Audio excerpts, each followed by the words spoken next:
예, 더불어민주당 대선 후보 이재명 경기지사가 출석을 예고한 경기도 국정감사를 앞두고 여야의 전운이 감돌고 있습니다. 대장동 의혹을 둘러싸고 국민의힘 의원들의 파상 공세가 예상되는 가운데 이재명 지사와 여당 의원들도 맞대응에 나설 것으로 보이는데요. 급하게 돌아가고 있는 대선 전국 김관옥 계명대 교수, 이기재 동국대 계명 교수 두 분과 말씀 나눠보겠습니다. 안녕하십니까? 네, 안녕하세요. 네. 자, 사실상 이재명 국감으로 불리는 경기도 국감을 앞두고 국민의힘은 파상 공세를 예고했고 이재명 지사는 국민의힘 게이트를 밝힐 수 있는 좋은 기회라는 입장인데요. 차례대로 들어보시죠. 대장동권에 있어가지고 이재명 후보는 최소 둘 중에 하나는 걸렸습니다. 무능이냐 부패냐. 설계에 본인이 개입해가지고 이렇게 모든 판을 짰다. 소위 말하는 1번 플레이어다. 이러면 이분은 이제 부패 프레임까지 들어가는 거거든요. 우리 국민의힘이 얼마나 나라를 망쳐왔고 얼마나 국민들을 속이는 기만 정치를 해왔는지를 보여드릴 좋은 기회다라고 생각해서 제가 국정감사에 임하게 됐습니다. 예, 18일과 20일 그러니까 다음 주 월요일과 수요일에 두 차례의 국감을 이제 하게 되는데요. 경기도 국감입니다. 행안위와 국토위의 경기도에 대한 국감. 대장동 의혹과 관련한 정치적 공방의 중대한 분기점이 될 것으로 보입니다. 당장 국민의힘은 이른바 이재명 게이트의 불씨를 살리기 위해서 화력을 집중하겠다는 계획 아니겠습니까? 어떻게 보십니까? 실제로 좀 파기력 있는 새로운 카드가 나올 수 있을까요? 아니면 반대로 이재명 지사에게 어떻게 보면 이제 그 판을 깔아주는 그런 결과가 될까요? 그래서 이제 18일, 20일 날 이제 국감에 대해서 이제 사실 모든 국민들이 이제 관심을 갖고 볼 텐데요.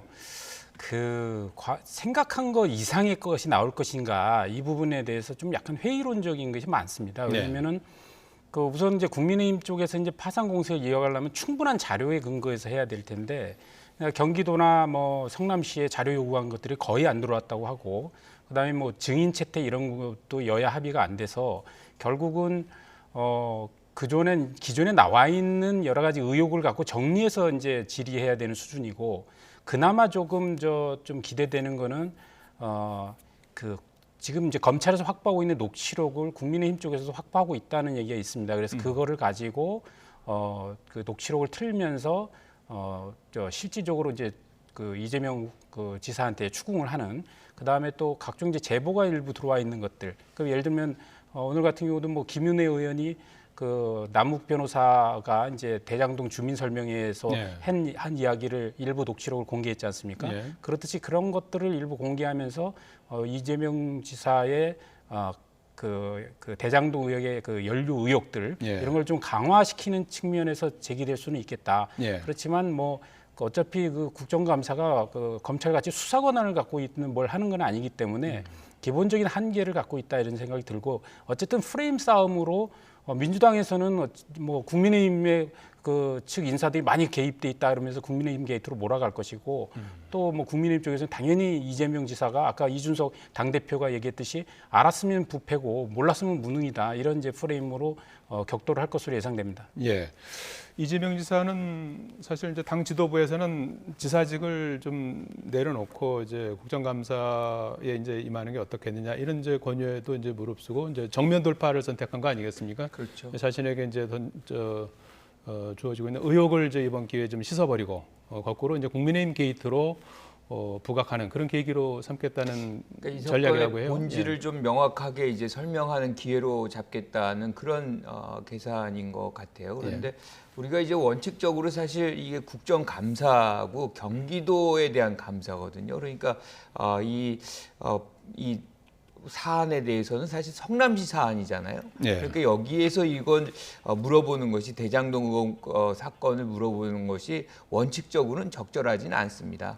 하지만 이제 뭐 사건이 이미 너무 많이 불거졌기 때문에 지금 이재명 지사도 그렇고 야당 의원들도 여기에 대해서 집중할 그런 가능성이 너무 높은 거죠. 그래서 계산들은 더 야당은 여기서 어떤 형태로든 이제 이재명 지사의 어떤 연관성 이런 것을 끌어내 보겠다라고 생각을 하는 것 같은데 지금 말씀하신 대로 그러려면 아주 명백한 증거 같은 것들을 갖고 이제 공격을 해야만 국민들도 그 동의를 이제 이룰 텐데 그것에 대한 가능성이 없다. 만약에 그것이 이제 이루어지지 않는다라고 하면 오히려 이재명 지사가 이걸 역으로 이것에서 오히려 상당한 설명을 할 수 있는 이재명의 시간으로 쓸 공산이 분명히 있거든요. 그래서 이거 18일, 20일을 좀 우리가 많이 볼 필요가 있을 텐데 이재명 지사는 일단은 이제 뭐 민간 쪽에서 상당한 수익이 나왔기 때문에 이 부분에 대해서는 상당히 겸허하게 이렇게 접근할 가능성이 있고 하지만 본질적인 어떤 사안에 대해서는 명백한 어떤 명확한 설명 그리고 이제 야당 의원들의 어떤 정치 공세적 질의에 대해서는 굉장히 강경하게 대응하는 그런 강원을 이제 번갈아가는 그런 전략을 구사할 가능성이 좀 있다. 그래서 이 부분은 이재명의 시간이 될지 야당의 시간이 될지 그 어떤 가장 중요한 거는 야당이 갖고 올 증거. 여기에 이제 달려 있다 이렇게 볼 수 있을 것 같습니다. 예, 아직까지 뭐 명백한 증거는 이제 없는 그런 상황인데 이제 오늘 국민의힘 이종배 의원이 이재명 후보가 성남시장 시절에 대장동 개발 계획 관련 내부 공문에 최소 10차례 서명했다면서 배임 혐의를 꺼내 들었어요. 이건 어떤 그 연관성이 있다는 겁니까? 그러니까 이제 그 어쨌든 성남시 산하에 이제 성남 도시개발공사 할 거 아닙니까? 그러면 일단은 이재명 후보 측에서는 그 유동규 그 본부장이 이제 구속된 상태이기 때문에 혹여라도 이제 유동규 본부장의 뇌물 혐의라든가 배임 혐의가 이제 인정되게 되면 이 피해가 고스란히 이재명 후보한테 그 당시 성남시장이었기 때문에 올라붙게 될 것이다라고 생각하겠죠. 그렇기 때문에 측근이 아니다라고 이제 계속 이야기를 하고 있는 거고, 그 다음에 성남시의 그 직접적 권한보다는 성남도시개발공사가 주도한 것이다라면서 약간 고리 자르기를 그 시도할 가능성이 높다는 거죠. 그렇기 때문에 그동안 이제 그 뭐 도시계획 사업 계획 수립부터 시작해서 뭐 그 실시계획 이인가 그다음에 출자금 뭐 그 이런 승인 이런 과정들을 전체적으로 이재명 지사가 결재했다라는 것을 보여주는 것이죠. 그래서 그렇기 때문에 이 사건은 성남시의 도시개발공사라는 하나의 공기업에서 일어난 일이 아니라 성남시가 전체적으로 이것을 결정하고 깊숙이 개입돼 있기 때문에 유동규 당시의 뭐 기획본부장 혹은 그 성남도시개발공사의 사장으로 끝날 게 아니라 이것이 배임으로 밝혀진다면 바로 이재명 당시 성남시장이 책임을 져야 된다는 걸 이제 강조하기 위해서 이제 그랬다고 보고요. 그래서 문제는 이제 이 어떤 이 과정 전체에서 배임 혐의가 실제 밝혀져야 될 거라고 보고 배임 혐의가 밝혀지면 사실 이재명 당시 성남시장이 피해가기는 어렵다고 저는 생각합니다. 예, 대장동 개발 문건에 그 서명한 거 이거는 이제 이사 쪽에서는 이제 공식적인 행정 절차일 뿐이다 이렇게 이제 해명을 하지 않았습니까? 아무래도 뭐 성남시가 모든 것을 이제 관장을 하고 결재를 하는 최종 결재권자이기 때문에 당연히 성남시장이 그 결재를 해야 되겠죠. 그런 과정을 하나하나 추적한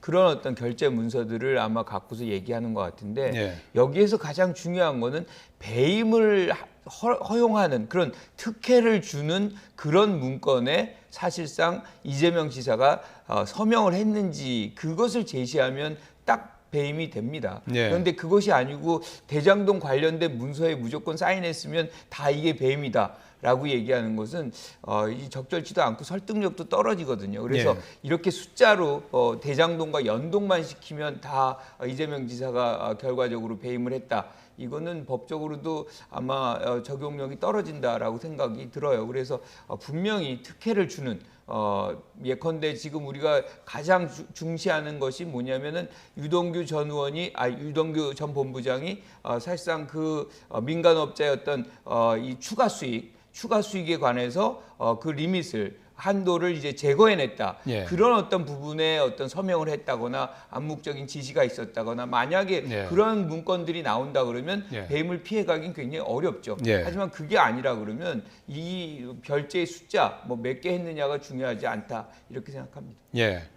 이재명 지사도 반격에 나섰습니다. 윤석열 전 총장이 이제 2011년입니다. 부산저축은행 불법 대출 사건이 있었는데 4조 6천억 규모의 불법 대출 문제가 있었는데 이때 윤 전 총장이 부산저축은행 이 주임 검사 당시에 대장동 대출권을 수사하지 않았다. 그래서 이런 부분을 놓고 구속될 사람은 자신이 아니라 윤 전 총장이다 이렇게 이제 맞받아 쳤어요.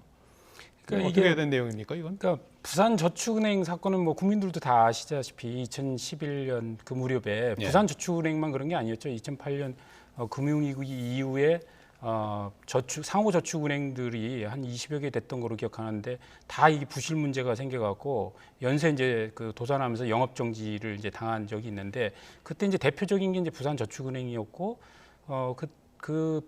저축은행 사건과 관련해서 이제 그 당시 이제 주임 검사가 이제 윤석열 검사였던 것으로 이제 기억됩니다. 그리고 예. 그 속에서 이제 부산저축은행이 당시에 상당히 큰 규모의 사실은 부실을 드러냈었어요. 그래서 한 120개 정도의 특수 목적 법인을 만들어 갖고 그것을 이용해서 원래 이제 저축은행은 이제 그 일반 개발 사업에 이제 투자는 그 대출은 해줄 수 있습니다. 그런데 본인들이 직접 지분 투자는 할 수 없거든요.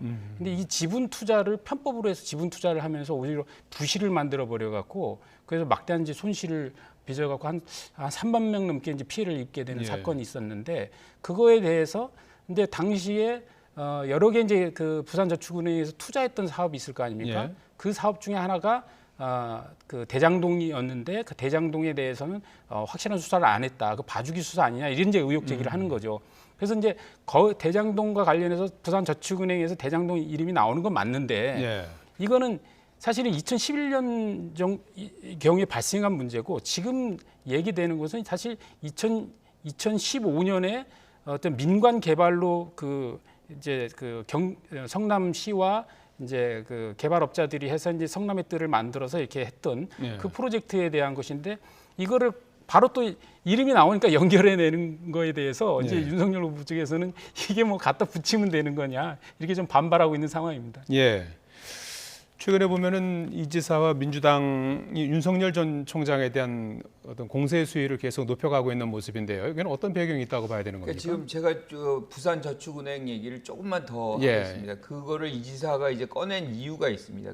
당시에 수사를 담당했던 주임 검사가 윤석열 검사인데 예. 이때 이제 대장동 이 지역의 이 사업에 1,100억 원을 PF를 그러니까 융자를 해줍니다. 예. 그런데 이제 거기에 한 분이 A라는 분이 사실상 거기서 개입을 해가지고 이거를 융자를 하게끔 해줍니다. 근데 그때 이제 이 부산저축은행 부실 이제 융자 뭐 이런 대출 문제가 터지니까 이분이 이제 거기에 관련이 돼서요. 네. 그때 이제 박영수 특검이 변호사로 근데 그거를 누가 소개시켜 주냐? 김만배 전 기자가 소개를 시켜줍니다. 그 예. 박영수 특검을 변호사로 그리고 나서 이제 당시 주임 검사가 윤석열이다는 예. 거죠.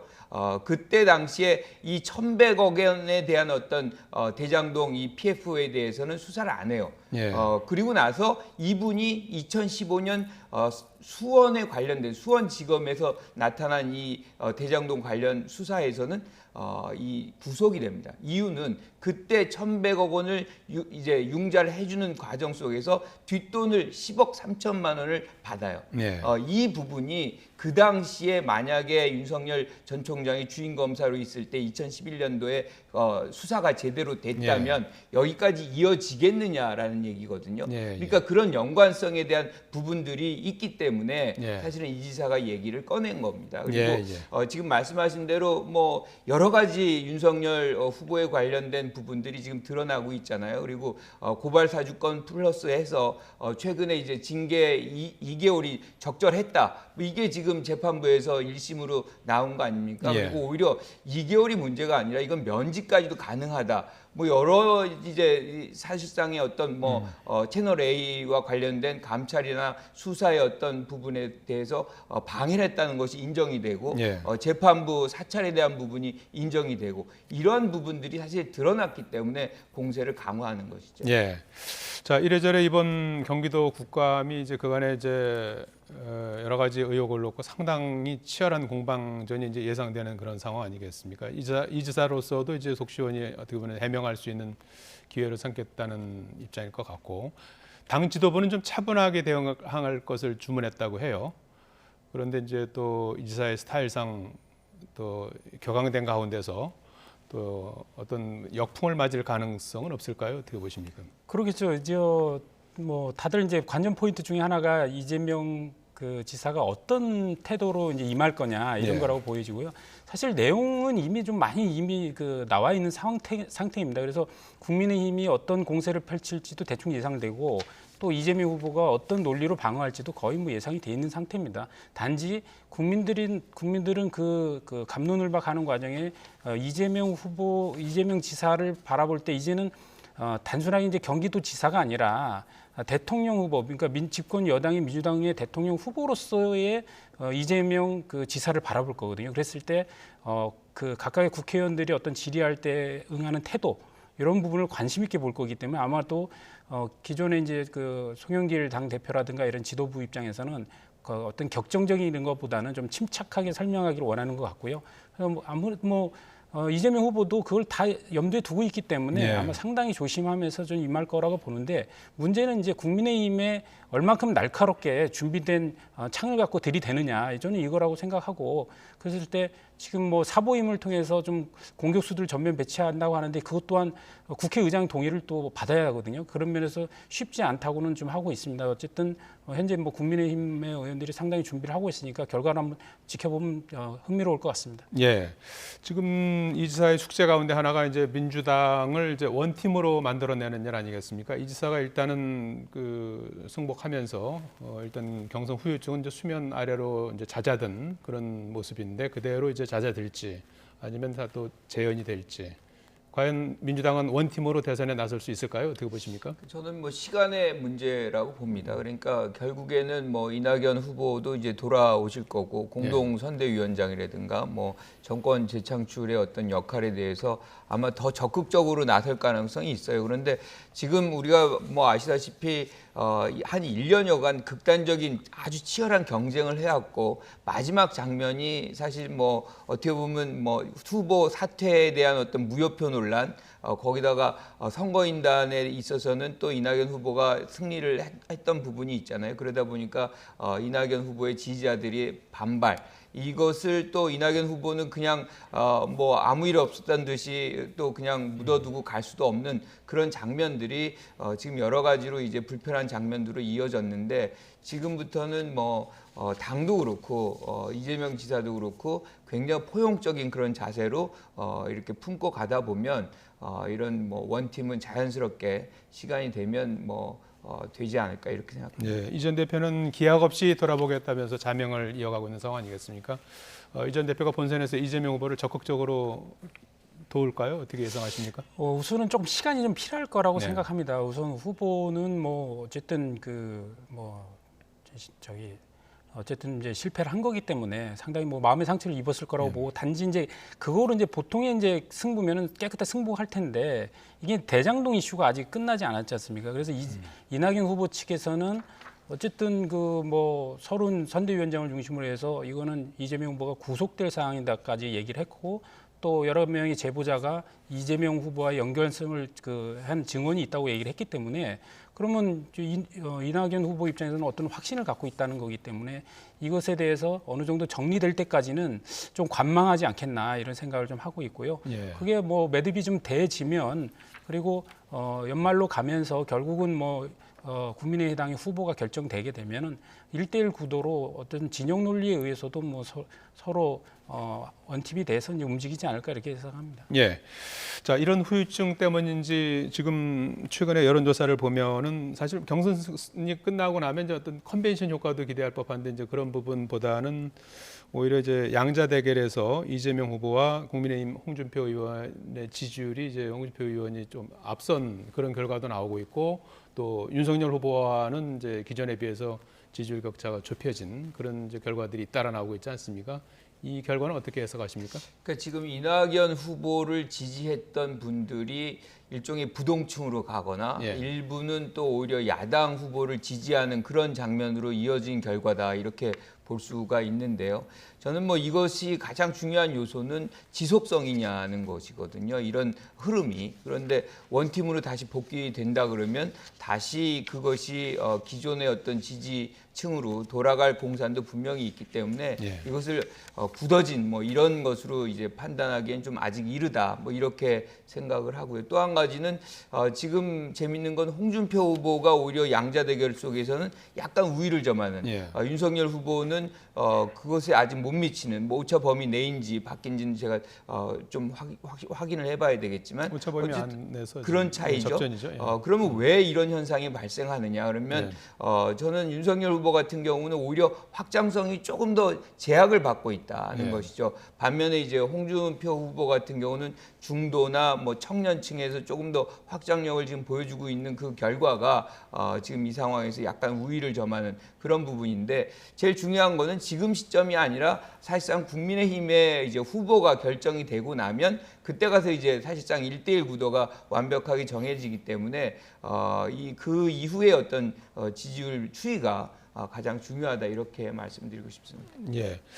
그 CBS 김종인 전 비대위원장이 CBS 라디오 출연해서 모처럼 이제 언론 인터뷰를 했는데 이낙연 전 대표 지지자 가운데 60-70%는 이재명 후보를 지지하지 않을 것으로 내다봤어요. 어떤 근거가 있는 겁니까? 그렇죠. 지금 여론조사 결과도 뭐 이낙연 후보를 지지했던 분의 한 40% 정도는 윤석열 후보를 지지하겠다고 한 여론조사가 있고요. 예. 그리고 그 이재명 후보를 지지하겠다는 거는 14%밖에 안 된 조사가 있습니다. 그리고 지금 현재 어쨌든 그 방금 전에 이제 그래프에서 나오듯이 이재명 후보의 이제 지지율이 빠지고 있는 이유는 결국 대장동 이슈입니다. 대장동 이슈에 대해서 이재명 후보는 이게 국민의힘 게이트라고 얘기를 하는데 최근에 이제 여론조사 한 두 군데 있더라고요. 제가 찾아보니까 케이스넷 리서치라는 곳에서 이제 10월 11일, 12일 조사했는데 거기에 보면 이재명 후보의 개입 여부에 대해서 그러니까 이재명 후보가 개입했을 것이다가 61%, 개입하지 않았을 것이다가 25%입니다. 개입하지 않았을 때가. 네.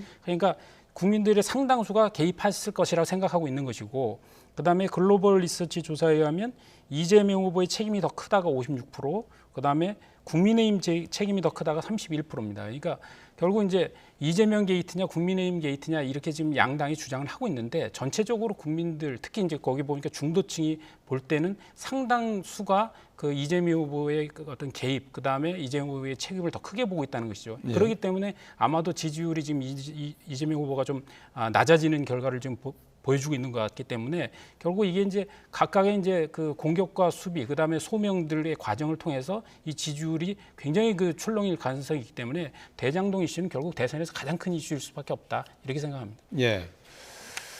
자, 실제로 이 전 대표 지지자들이 경선 효력 정지 가처분 신청을 내기도 했어요. 이런 당내에 남아 있는 반 이재명 정서 이런 부분들이 앞으로 지지율에는 뭐 물론 이제 앞서서도 이제 시간이 이제 해결해 줄 부분이다라고 이제 언급을 해 주셨는데 어느 정도 영향을 미칠 거라고 보십니까?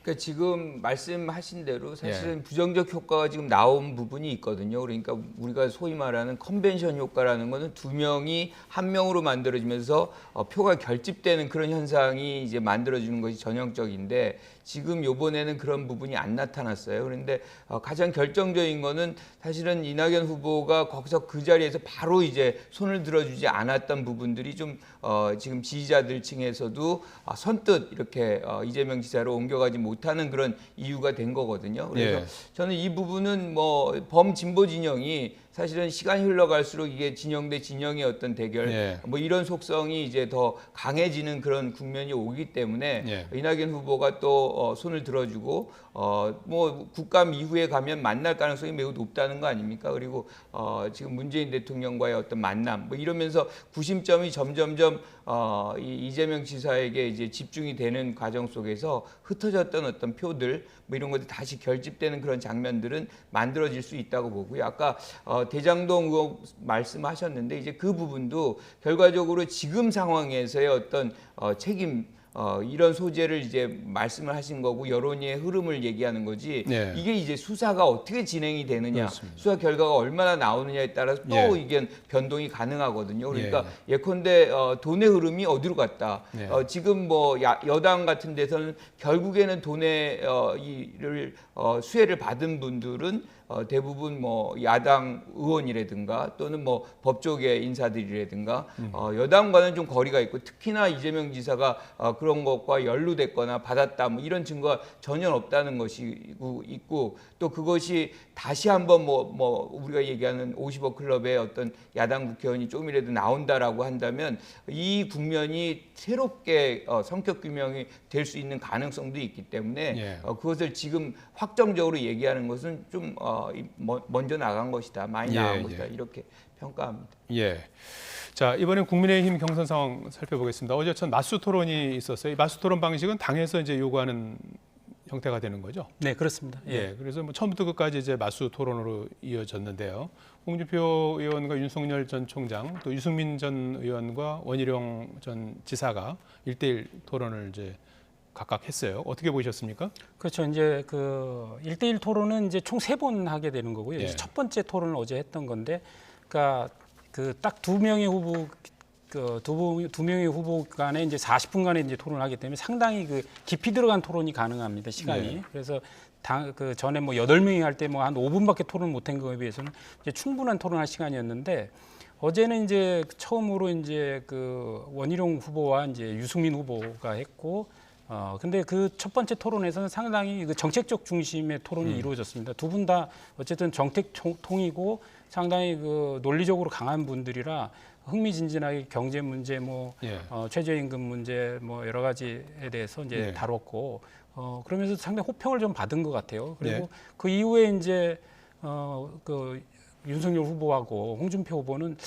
도덕성 검증을 이유로 해서 상당히 좀 감정이 좀 격하고 그러면서 정책 토론이 실종됐다는 좀 평가를 받습니다. 그래서 끝나고 나서 뭐 그 여러 사람하고 이야기를 해봤지만 진중권 교수가 본인의 페이스북에 좀 밝힌 내용이 MVP는 원희룡이었고 그 홍준표 후보는 그 술 드신 같다 뭐 이렇게 저도 입에 담기 참 뭐합니다만 이렇게 평가를 하셨던데 그래서 저도 뭐 전반적으로 그렇게 평가를 합니다. 그리고 좀 더 가면 갈수록 좀 수준 높은 토론이 좀 이루어졌으면 좋겠다라는 희망도 말씀드리겠습니다. 1대1 토론은 두 차례 더 이제 남아있는 상황인데요. 윤석열, 홍준표 후보의 맞대결에 관심이 쏠렸는데 잠깐 그 토론 내용 들어보시죠.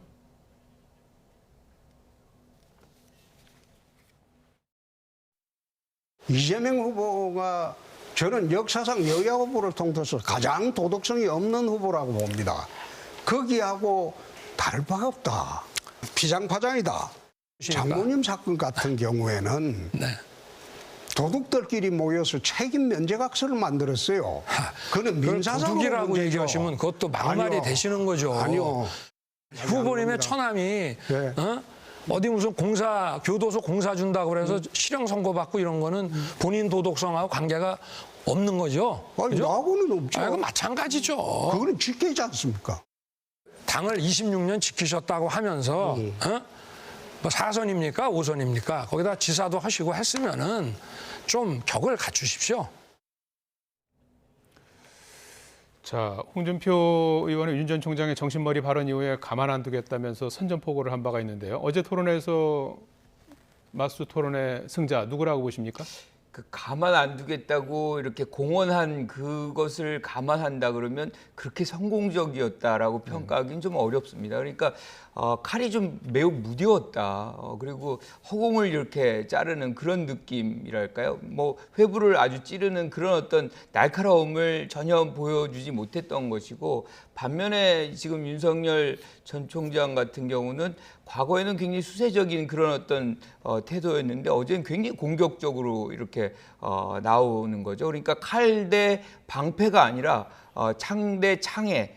왜냐하면 윤석열 전 총장도 계속해서 이제 홍준표 후보의 어떤 약점, 뭐 동생에 관련된 문제, 뭐 이런 것을 이제 비판하면서 이제 이 토론이 진행이 됐는데 아쉬운 거는 여기엔 정책이 전혀 없었던 거죠. 그러다 보니까 서로의 어떤 의혹을 들춰내는 이런 부분에서 그냥 머물러 있었던 것이고 결국에는 누가 이제 목소리를 키우느냐 뭐 이런 게임이 돼버렸고 논리성이라든가 객관성이라든가 뭐 이런 것들이 굉장히 결여된 우리들이 국민들이 지금 바라보고자 하는 대선 후보한테 보고자 하는 그런 어떤 TV 토론은 아니었다. 뭐 이렇게 평가를 하고 싶습니다. 예.